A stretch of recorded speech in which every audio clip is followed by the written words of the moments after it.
I don't. Did you? I don't know. Like, there. She's out there. You're the Florida version of Sex in the City, JD. That's when I was smoking my cigar. Don't be an asshole today.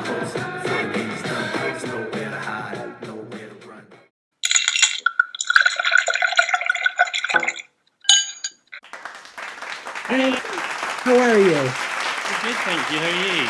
Okay, can you hear okay? I can, yeah. Can you hear me? Yes, excellent. Great. Welcome, Alistair Brown. Hello. Thank you. Ali is fine. I was going to say, is Ali good? Okay. Yeah, Ali is totally fine. And I guess we should thank Katie for this little hookup. Oh, definitely. Yeah. Katie. our mutual friend, she was just here Saturday night and she brought your card game. Uh-huh. Did you enjoy it? Well, we actually had a game night a month or two back, and she brought it, and we learned. Okay. we learned. So the game is called Fxcking Pheasants. Yeah. Which I love. Thank you. So let's talk about a few things. First of all, the name, fantastic. Uh-huh. From a marketing standpoint, are you having any trouble or no? Yes, in a word. But I kind of feel like, so I thought lots of people have suggested, we like the game. Would you consider changing the name to make it family friendly, a larger audience, that kind of thing? But I feel like, first of all, there's plenty of games for families and children and things. It's nice to have games that have a different audience. They appeal to different people. Right, so right. I like it having a bit of a niche to it. It Also, definitely does. yes. There are lots of other games kind of out there that have swearing and that kind of stuff in them as well. So it's not in its own kind of league as well. So I think that's okay. And I just think it brings something to it as well, something different about the game. So if you wanted to find a game like that, this is the one for you. Yeah, I think maybe Cards of Humanity started a whole new realm of adult game playing. Exactly. And there are, if you got kids, then go play Hungry Hungry Hippos. Yeah, exactly. There's so many games out there for them, and also within the game, there's lots of innuendo, there's lots of puns and adult humor and that kind of thing. Which, if you were to take that all out, I mean, that's not the only part of the game, but it's a big part of it. And there's lots of games like that where people like reading the little stories about the characters and getting into the story of it as well. So I feel it's kind of quite critical to the game itself. Yeah, definitely. It's again, hopefully it's adults that are playing it, because I'm not going to lie to you, I found it really challenging. Like the first couple hands, we had to play open face. Okay. Yes. Get a rhythm going, like to try and understand it. Yeah. So tell me, what's this angst that you've got against pheasants? Where did that come from? No angst to them at all. I love pheasants, to be honest. So I grew up in the country, so lots of wildlife and everything around. Basically, when the game came from lockdown, so I went back to my parents during lockdown to live with them for a few months over the summer. And at the time, there was a pheasant that was coming to their garden. It was like mating season. So this one pheasant came every day. My parents had named it Philip. And basically it came every day because it was mating season.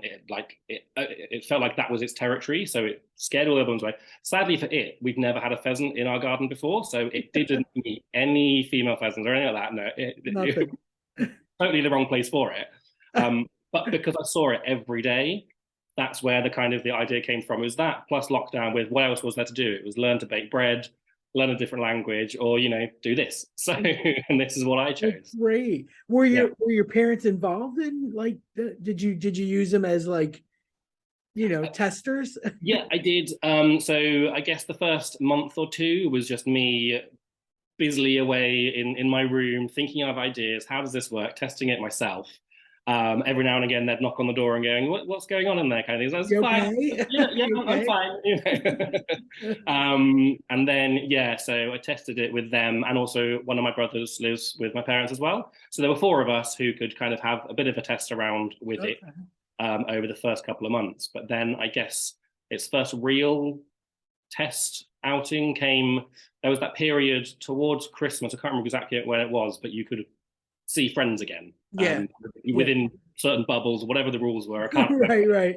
But so I've got a group of friends who we used to play loads of games together, like on a Saturday in the pub or whatever. That's what we'd go and do. Yeah. So I took it to them, kind of excited but also nervous because I knew they wouldn't hold back with their opinions on if it was good or bad. Right. I had 3 different games for them at the time, and this was one of them, and this is the one that they liked the most and worked the best, like the mechanics of the game and that kind of thing. But they were kind of like the real test as to, is this pub gamers definitely. Yeah. Yes, exactly. Yeah, I worked in a pub for a couple of years, and we had a whole big like hutch filled with all different games, and man, I'll tell you, if there was a piece or a card missing, oh my God, they would give us such grief. Okay. But yeah, serious gamers then. It's funny. So it passed the test. Now, where did all the little, because like there's a lot of characters in this. There's 33. Yeah, so 33. Okay. Yeah, 33 different cards that make up the game. 120 of them, kind of thing. But yeah, there are characters. Like a little something about every one of them. Yes. Which is funny too. Like to be reading it, like hilarious. Yeah. Like, oh my God. Clive and there were so many. But every time, like we were just sitting around reading them out loud. And that's kind of like part of when I play games with friends as well, that's what we like, because it keeps you involved, even if it's not your turn.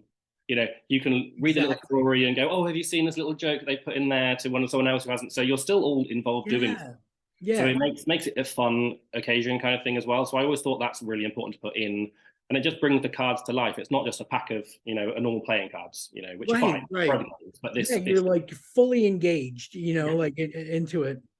So I thought it was, like I said, it was a little bit challenging. The first couple hands we had to do like open and let everybody see what everybody had, and that's fine. I feel like people do that with most games anyway. If you try to play Monopoly the first time, you'd have to tell you what's going on, wouldn't you? Yeah. Same exact thing. But yeah, we ended up like playing a couple rounds of it. Like it was really fun. And there again, 4 of us, gameplay. And it was one of those things that as you're playing, like I when Katie walked in with them, first of all, you start laughing at the name, like, oh my God, but she was like, my friend made this game, and it was like, oh wow. So then you kind of look at everything a little bit closer, there's a connection there, and that like the detail was incredible. The instructions were perfect. It's nice because it's only like this big. There's not a lot of crap and pieces and dice or anything. So long trying to make everything fit. The rules won't be too long, and like you don't want to look at them and go, "Oh my God, that's going to take hours to learn." You just want. No, it was easy enough. Like a couple rounds, you're like right into it. You understand. So, did you have to do like research about it? Like who were the good guys? Who were the bad guys? Kind of not research, but a lot of play testing. So playing it with that group of friends, with my family, and then I've taken it on holiday and played with family then and some other people. And there's lots of times at the pub, like there's been about 4 different versions, and each time, I've played lots of times with other people and learn, what works, what doesn't work, changing the names of characters, changing what different cards do, the number of them, like kind of the ratios and that kind of thing. Right. So, yeah, that's what I was wondering. Like, do you have to know about like all the different kinds, like the cockerel versus the pheasant versus the like? Yes, there have been many spreadsheets, many kind of little mind maps and diagrams that show. So if you do this, what does that do to that? And if someone then has this card, how does that change things? And is that doable? Is that not? Should that be in the game? Should it not? Kind of That's great. There's a lot of kind of that kind of research play testing, definitely. Yeah. So you told me that you just got back from like a gaming convention, like a games convention. Yeah. Birmingham? Yeah. Yes. So it was in Birmingham. Was it 2 weekends ago? I think so. About 10 days, 2 weekends ago. It's UK Games Expo. It's the biggest gaming convention in the UK. So in Birmingham and NEC, it takes over 3 of their biggest halls. And I'd never been before. I know 1 or 2 people who have been, but I was not expecting. It was insane. There was so many people there. It's huge. Yeah, I Yeah, kind of looked at it and went, "Oh my, this is like the Comic-Con for game players." it literally was. Must have been like tens of thousands of people there. It's over the course of 3 days, and they take over the main bit of the NEC, but then also a hotel down the road where because the NEC is open until like 6 p.m. or something, and then it moves to the hotel in the evening. Oh Where my God. they sit there all day and they just play games, which is great. But there's just so many people. I went to kind of just a bit of research, a bit of networking, find some other designers, some publishers, that kind of thing, just see how it all works. And I was not prepared for just how many people were there. And a lot of information, I'm sure.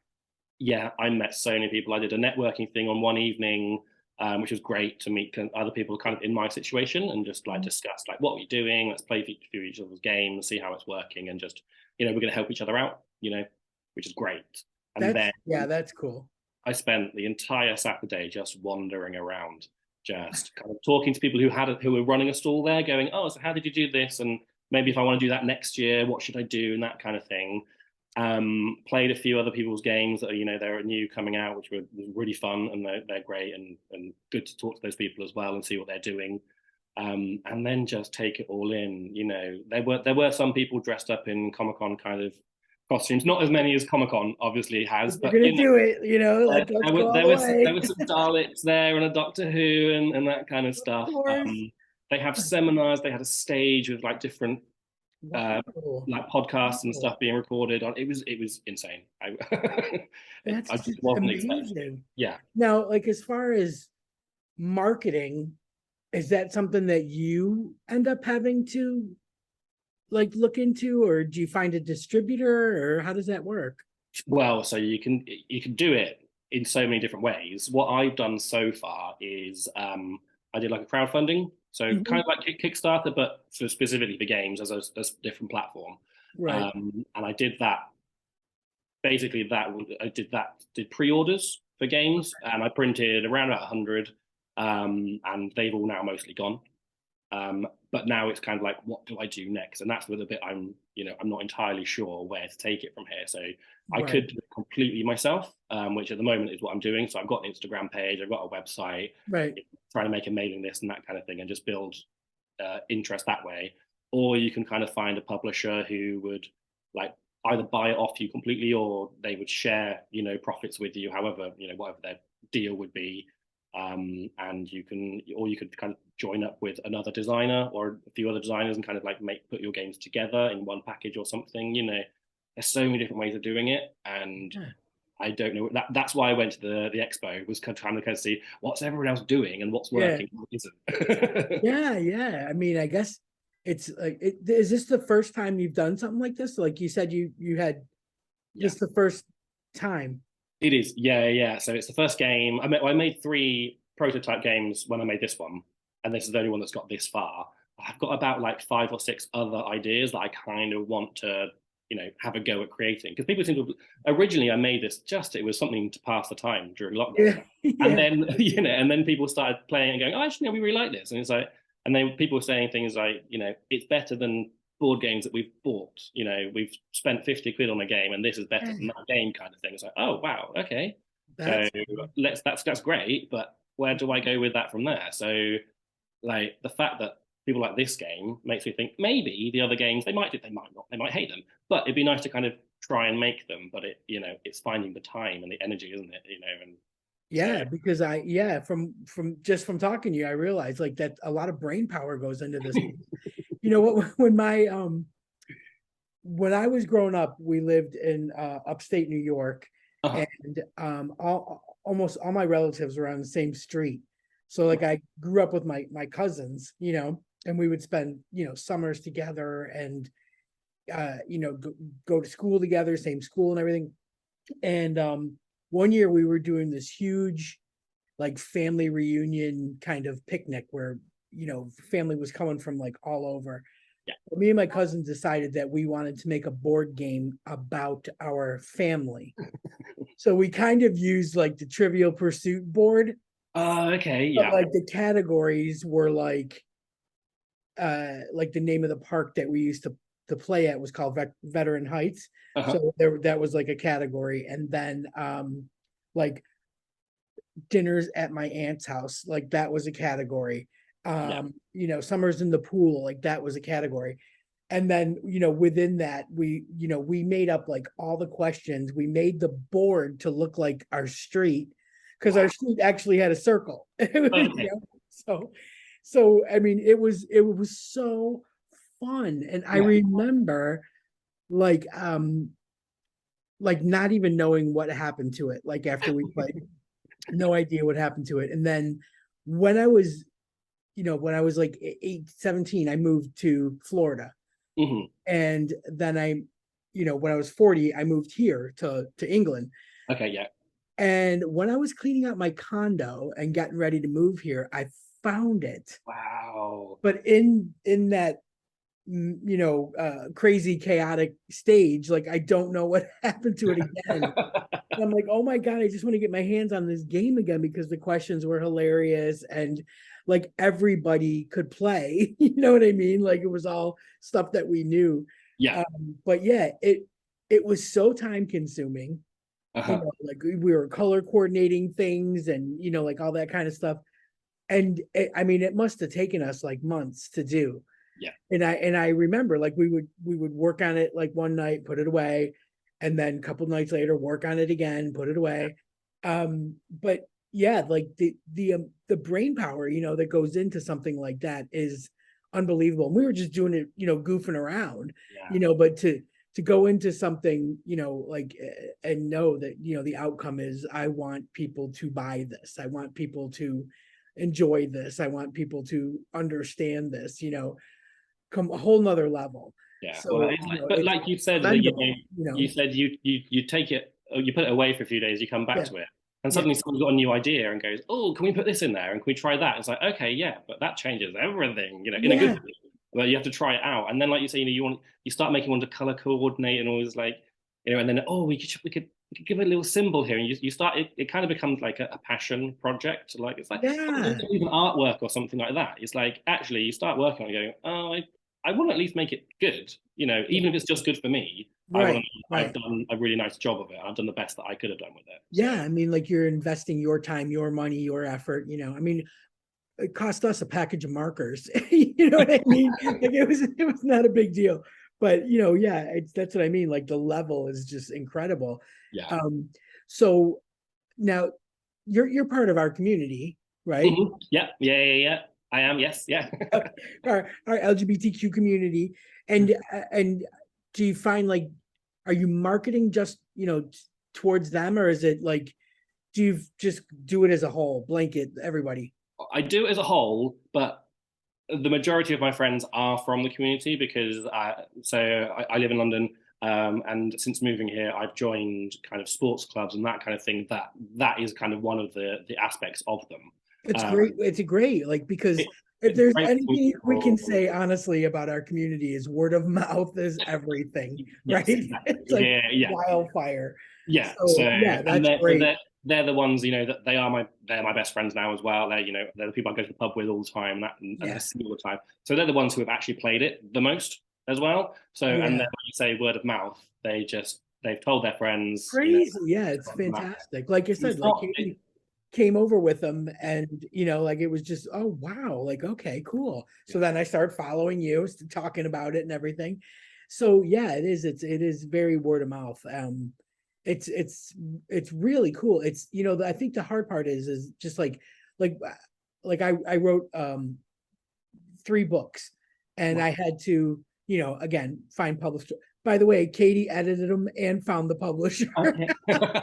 Well done, Katie. But the thing is I know so many people that are like self-publishers, and they Mhm. like the pre-order stuff, like so that how many that are going to go to print and all that kind of stuff is super important, And that's the hard part is getting the word out, finding the people that are interested. But you know, with books, I think they print to order. Yeah. You know, Mhm. can you do that? Can you make one Yeah, to order, or is it you can, I think. I mean, there are hundreds of companies who do this kind of printing as well, oh all that's over the cool. world, which is, I Yeah. mean, it's great.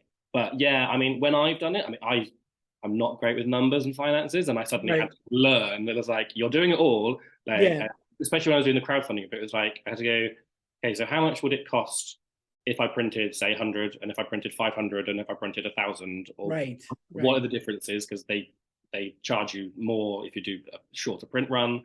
And Right. then, so then how many for each of them, how many people would need to be, would be backers, and how much would each of them have to give for that? Right. And then how much other overhead costs, postage and packaging. And so I had the characters done by a professional artist. So that was another thing to pay for. And that, all that, Right. suddenly it says all these bits, and it's like, okay, you have all these maths of working out how much. Yes. I can only pay so much for printing them as well. So yeah, it was how You many. know what I find like, within our community, there's so many creatives.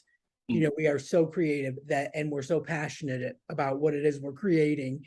And we go full throttle, we complete the project, Yeah. then we have no idea what to do with it. You know what I mean? It's like we need that next level of smarty, you know, like a real super smarty that's like savvy with tech and savvy with marketing and with distribution and all that. I'm the same way. Like I found I was doing podcasts since 2006. Uh-huh. Back then I was doing a show called The Lesbian Lounge, and it it really peaked in like 2008, 2009, 2010, and we were getting guests like Jane Lynch and the L Word people, Oh, and wow. it was like really going well. Yeah. I think the beauty of it was that it was just me and my bestie sitting in my condo, having a couple of drinks Yeah. and talking about stuff. Talking about LGBTQ projects. Mhm. Whether it were TV shows back then, it was web series were huge. Books, bars, drinks, like you name it, we talked about it.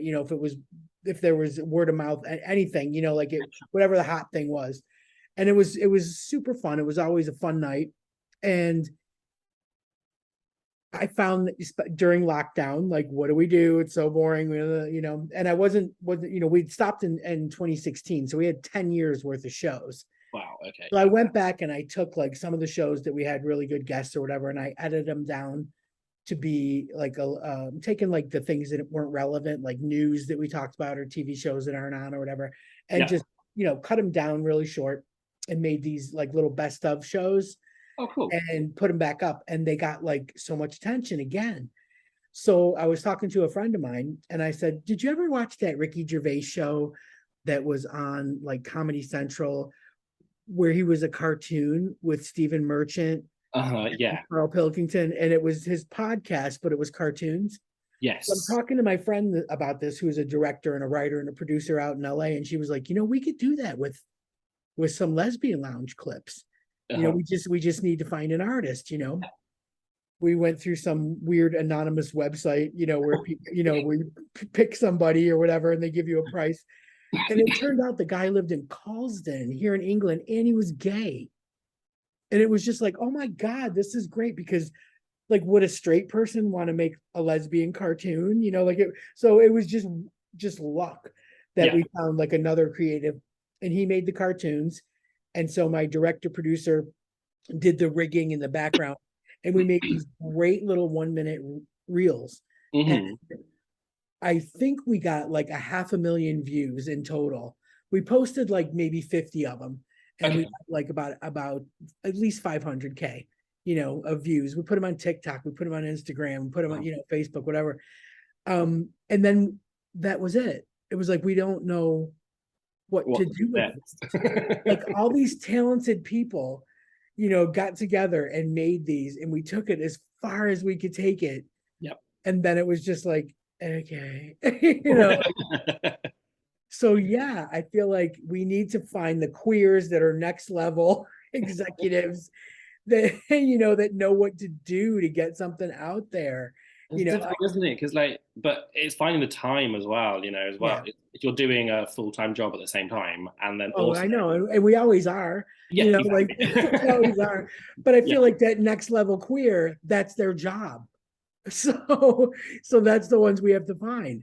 there are people out there that do it. Is I some know. people that I met at the expo. I mean, there were some marketers who specifically just do board and card games, which I've never met before. I knew there'd be some people who would do that as well as other things, but they just did that, which is wow. Okay, great. Yeah. But then there was also a lawyer who just does board and card games law for the whole country. It's like I didn't know. I mean, that's great that that's a thing, but I would never even thought that Wow. you could make a whole living. Yeah, what a niche. What a niche. It's so niche. But I guess once you become that person, anyone who needs it, they go straight to you, don't they? Right. Again, yeah. It's just it's actually incredible, like to think about, like again, I guess you go into it hoping, for the best possible outcome, and you do. I think sometimes it's like when people hear lawyers, they get all like, oh God, like creeped out and everything, but they're there to protect you. Yeah. They're there to protect you from the distributors or from the people that want to make a shady deal or that doesn't suit you or that are going to rip you off. So yeah, they're there for our protection, obviously. Oh yeah. Yeah, I mean, copyright and patent and all that kind of stuff, right? There's so much to it, and also if you're doing it on your own as a small team, Yeah. you're just not going to know everything that you should know. And the moment you go and talk to someone who works for a big publishing company or like for a big supermarket who might sell it in your shop or whatever, they've got hundreds of thousands of teams kind of who know every single like loophole or Yeah. whatever. It's like you won't have a chance, would you? Yeah, but what's cool that I find here, which I don't see much of in the States when I live there, because again, everything is big, like big box stores, big box warehouses, right? Same thing with hobby shops. They become big box stores. But Okay. here, I love that like on high streets, you still find like adorable little hobby shops and games places, Yeah. like that's I mean, you're in the perfect place, like the perfect place where people are still doing it like maybe like a small business. It's not this big conglomerate anymore. It's like it's still a little small business that you can probably feel pretty good about walking into and saying, "Hey, Yeah. here's my product," and seeing what they think. I mean, it's yeah, it's a lot of it's your own time. It's like you making the time, you mapping out on Google where all these little places are and making an appointment with people Yeah. Well, following what's through the plot. there Yeah. was one time when I was deciding on you kind of like how big should the box be, Right, and right. so me and a friend we did an afternoon. We just went round about 5 or 6 game shops in London, and went in them, had a look around, and went, oh, that game is similar to ours, and it's selling for this much, and it's this size, and all that kind of thing. And then looking at other ones, going, no, that box is too big, or Yeah. that box there, it's so small it only sells for £5, but that isn't enough for the margins that I'm making or whatever. Right. Right. So we spent a Yeah, whole like afternoon just you have to doing. like, literally carve out days for recon missions. Yes. Yeah, yeah.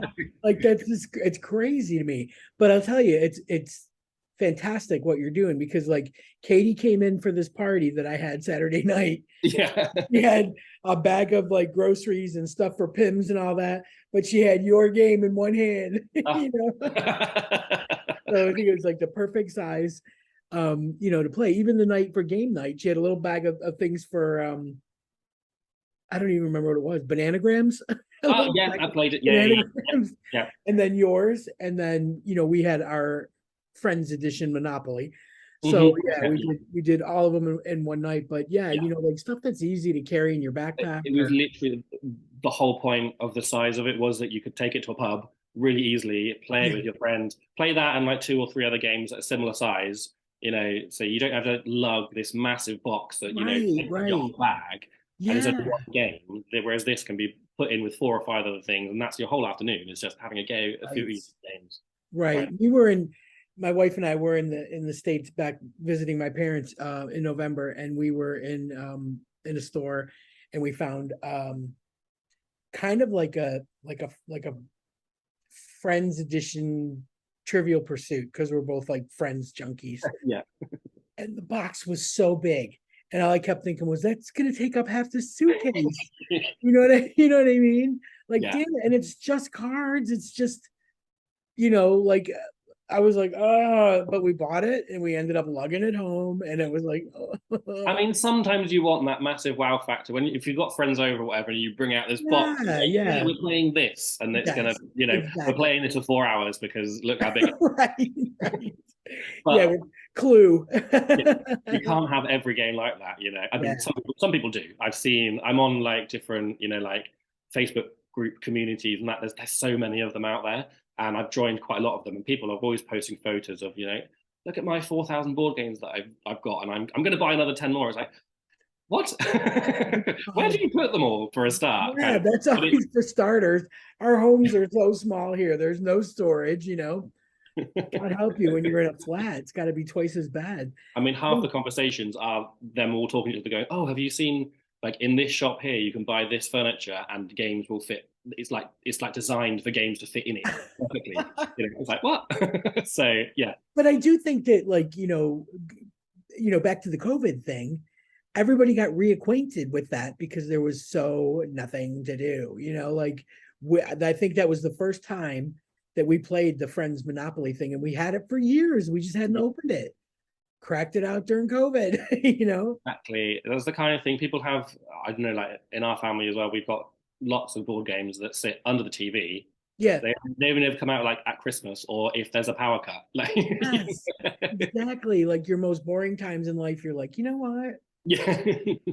But I know, and it's the same anywhere. When I lived in Florida, my mom, my aunt, my friends, they used to get together for like card games, on the weekends. Like a little bit too old to go out clubbing. Yeah. Okay. Fine. Yeah.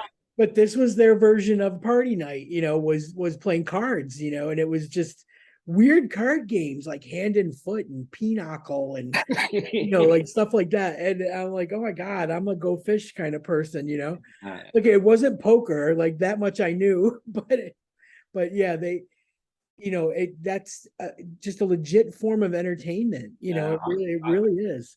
I've always like at school we used to like lunch breaks, or if you had a free, like when we were in sixth form in college, you'd have free periods. So you'd have you may have a lesson in the morning and then not a lesson until like after lunch. It's like, well, we've got a couple of hours. What are we going to do? It's like, we could do our homework, or we can crack out a pack of cards and just play a game. I remember there were times, we'd have maybe like 30 of us students in one game, just kind of playing this, like we'd put like 5 packs of cards together, and I can't remember what the games were. But it was just going around, and everyone was having just such a great time. And when someone new would come into the common room, going, "What is going on? What's happening here?" Yeah. And then they'd suddenly just join in and play. So I've always really enjoyed it. And I think people do like playing. It's not always people's first thought, is because sometimes it feels like a bit of an effort to get out the rules and How does that one work? We've not played it for a year or whatever, but once you start doing it, everyone usually always has a good time. It's true. It's like I really do think that we're revisiting that now. Like, well, I am like more so. Yeah, I feel like over here, because they do it in pubs. It's it really never did lose its luster. Whereas in the States, like other things took over, like PlayStations and things like that, which I'm currently like ridiculously addicted to my PlayStation right now. But it's so hot. There's nothing else to do. Yeah. But that's just it. Like these games you can play in a pub, you can play in your garden, you can play at the table, you can, So I think there's like this whole resurgence of game nights and stuff. I mean, they made a movie about game nights, but yeah, it's back, and I feel like it's here to stay because it's a form of entertainment where you can kind of be with hand-plucked people, invite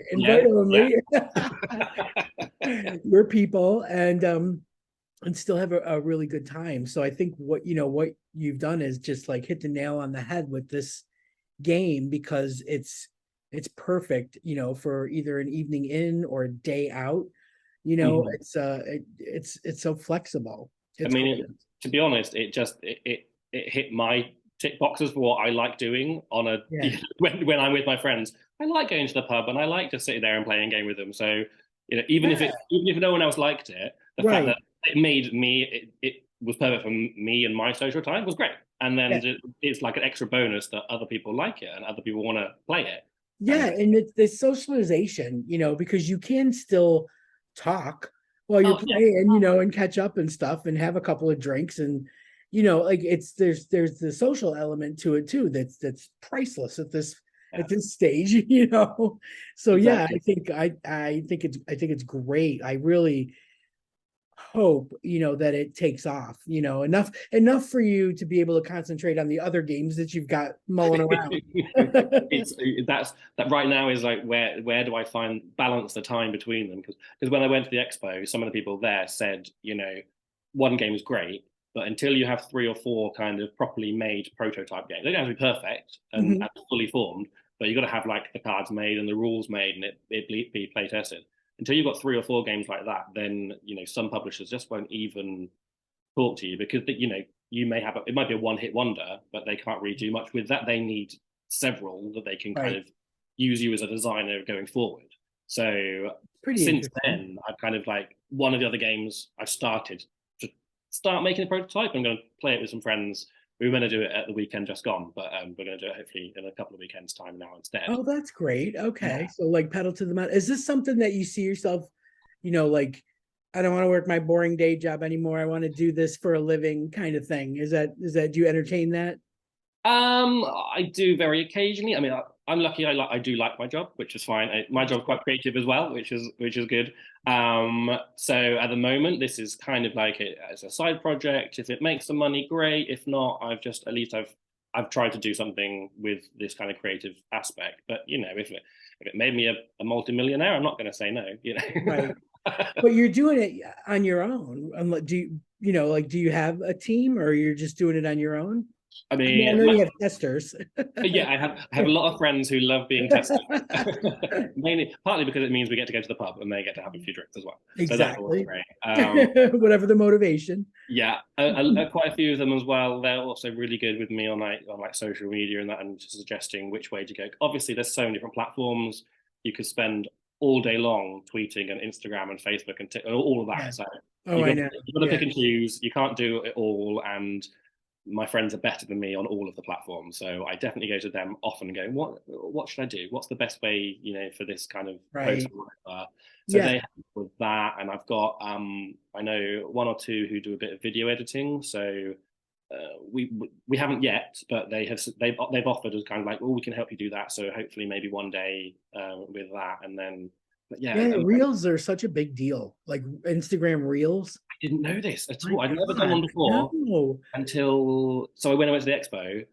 On the way up there, it was a 2-hour train journey, and I was texting my friend going, I don't know what the difference is between a poster story and a reel, and I don't know which one I should use, and how do I do it? And please teach me. I've got 2 hours before I get there, and I'm going to. Reels and hashtags, I think, are just I, the most important things. yeah, like I was looking at Yeah. like the stats of Instagram shows you how many people saw your page Your over a year. insights, yeah.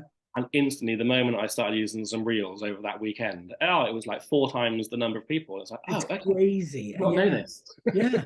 Yeah. I mean, I started making little stupid ones with my cat, and like the next thing you know, they were like 500 views. And I'm like, 500 views of a cat? Like, get out of here. Then I No, thought, oh, well, I spend a lot of time I use that. scrolling. Yeah, I was like literally say I sit in bed as I'm going to bed thinking I'm going to watch one YouTube video and then go to sleep, and 3 hours later I'm still just looking at cats. Rabbit hole. Yeah, rabbit hole. I get it. Yeah, I do the same thing.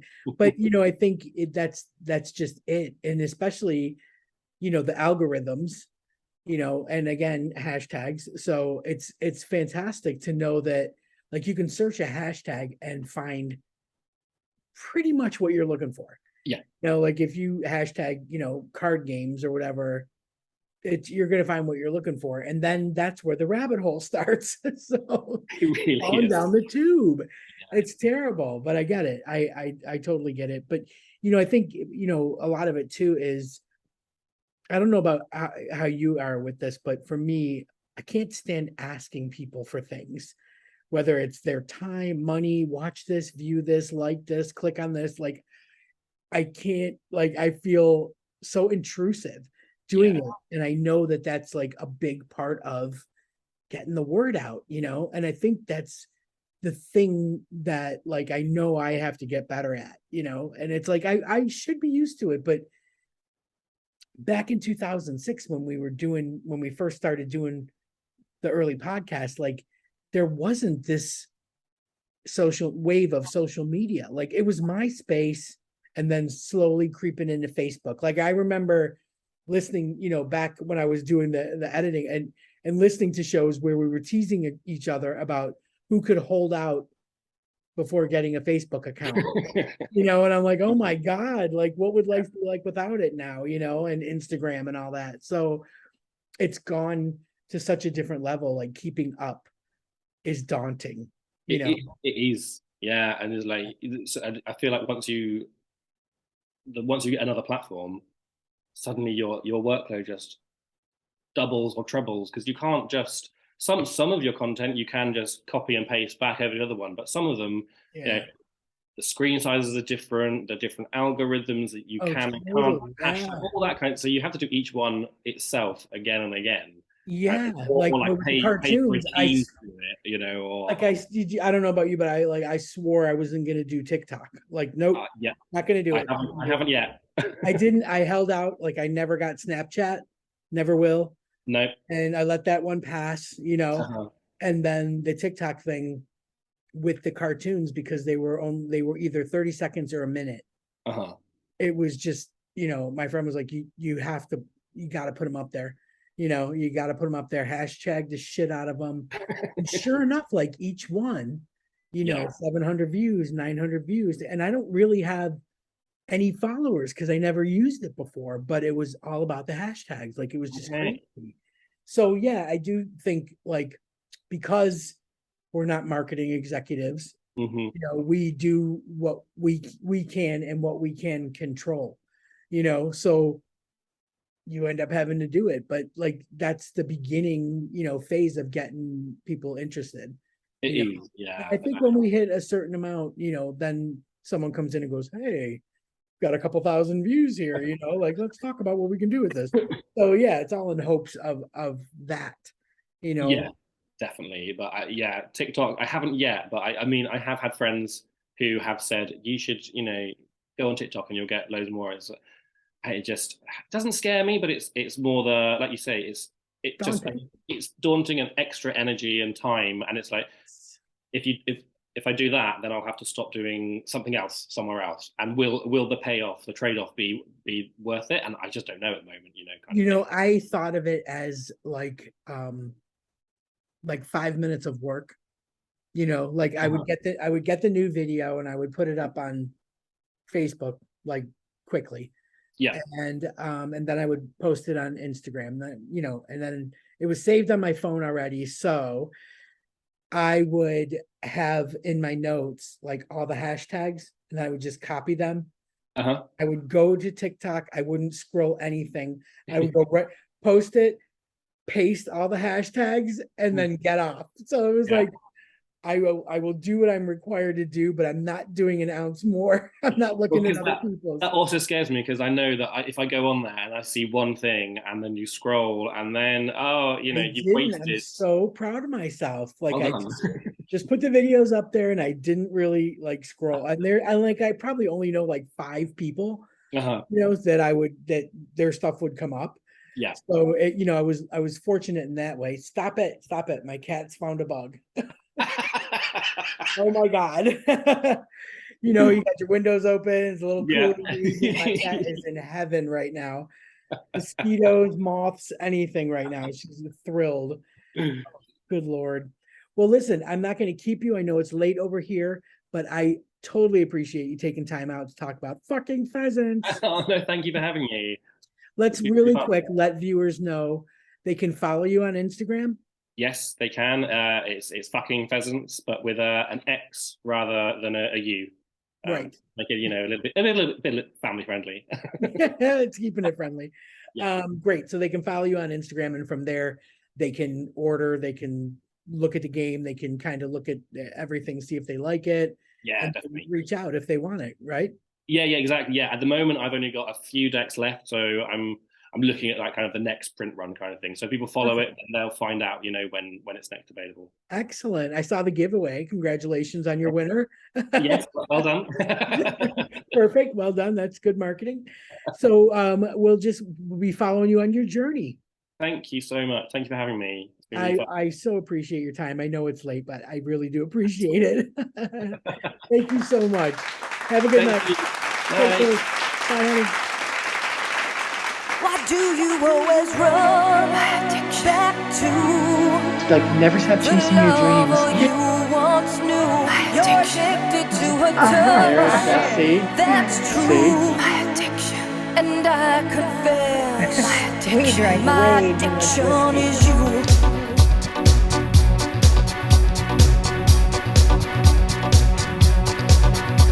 Don't ask me why I'm here tonight. I had to take this midnight drive to find you. And as I come in through the door, I see her dancing on the floor beside you. Why do you always run back to the lover you once knew? You're addicted to her touch. That's true. And I confess, my addiction is you. You look at me and in my eyes you see the hurt I can't disguise. I watch you, and though it seems I look right through, I'm noticing your every move. She's got you. Why do you always run back to the lover you once knew? You're addicted to her touch. That's true. And I confess, my addiction is you.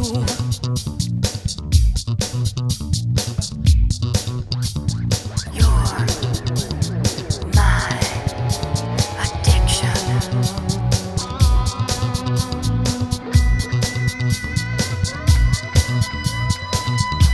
Why do you always run back to the lover you once knew?